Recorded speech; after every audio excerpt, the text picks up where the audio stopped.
Olá, graça e paz, meus irmãos. Estamos pregando em Hebreus e chegamos no capítulo 13. Como ontem não foi possível fazer a gravação, quero fazer um pequeno vídeo, um resumo de Hebreus 13, de 1 a 6, onde agora no último capítulo o apóstolo, pelo Espírito Santo, vem falar de forma prática como é a vida cristã. Depois de ensinar muita teologia, mostrando a superioridade de Jesus sobre tudo na velha aliança, sobre a superioridade do culto na nova aliança, de uma forma prática, no capítulo 13 ele vem nos ensinar como devemos viver. E de 1 a 6 fala basicamente três coisas: que um cristão deve ter um amor fraternal pelos seus irmãos, de forma prática, que é hospitalidade, e ele também deve viver de forma pura, honrando o matrimônio, o casamento, e deve ser um cristão isento de avareza. A questão da hospitalidade é tratada inclusive como que alguns, sem saber, hospedaram anjos. É uma referência a Gênesis 18 e 19, em Abraão e Ló, que recebem anjos, hospedam anjos sem saber. Mas ali o contexto de hospedagem era um contexto de prisão, de fuga, onde os cristãos eram perseguidos. O apóstolo vem falar ainda no capítulo 13 que Timóteo foi colocado em liberdade. No capítulo 10, versículo 34, fala que eles foram presos, que eles tiveram seus bens roubados. Então o contexto era um contexto de perseguição, onde hospedar um cristão não era apenas receber um amigo no final de semana, era receber alguém que estava fugindo de perseguição em outros locais e ajudá-lo a se restabelecer por algum tempo.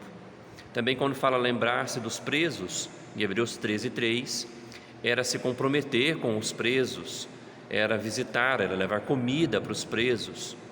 É nesses casos e nesse contexto que o Senhor Jesus dirá para aqueles, os justos, os benditos, quando Ele voltar, que Ele fala: estive preso e foste me ver, estive forasteiro e me hospedaste, estive nu e me vestiste. É nesse contexto, no contexto de perseguição, onde a igreja hospeda e visita irmãos perseguidos.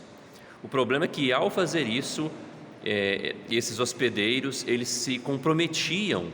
Imagina você, alguém está fugindo da polícia, que naquele caso era o Império Romano, e você hospeda esse fugitivo, você automaticamente se compromete, você se incrimina como um cristão também. É a mesma coisa de visitar alguém que está preso pelo Evangelho.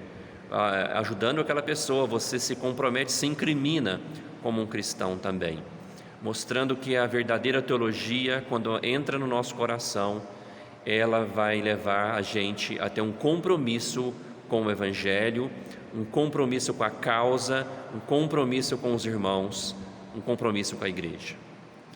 Daí, no segundo ponto, é que vai falar que o matrimônio ele é algo digno de honra, e que o leito deve ser sem mácula, falando sobre a pureza da cama, da relação individual, íntima do casal, porque Deus julgará os impuros e os adúlteros.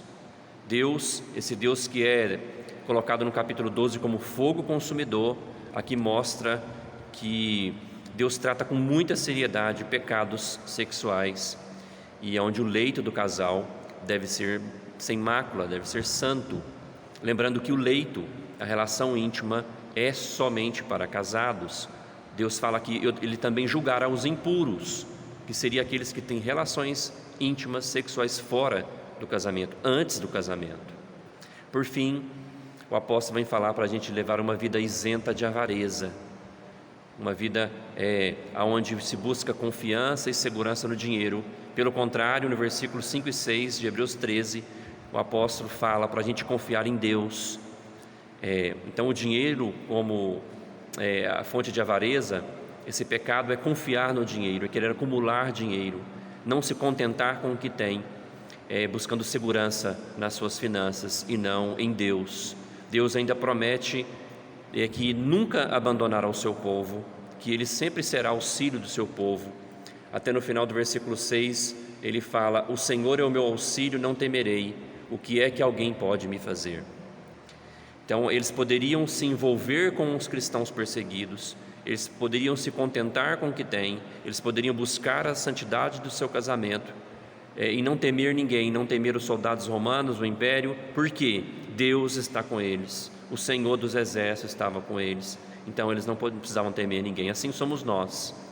É o mesmo chamado para uma vida cristã prática, de amor fraternal pelos irmãos, nos envolvendo com eles, nos envolvendo com a igreja, nos comprometendo com ela, abrindo a nossa casa para receber pessoas, para que seja um ponto de pregação do Evangelho.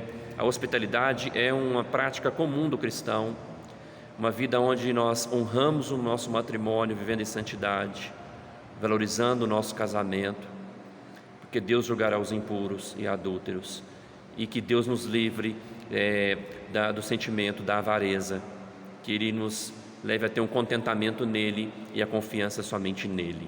Esse é um resumo de Hebreus 13, de 1 a 6, a pregação de ontem, dia 14.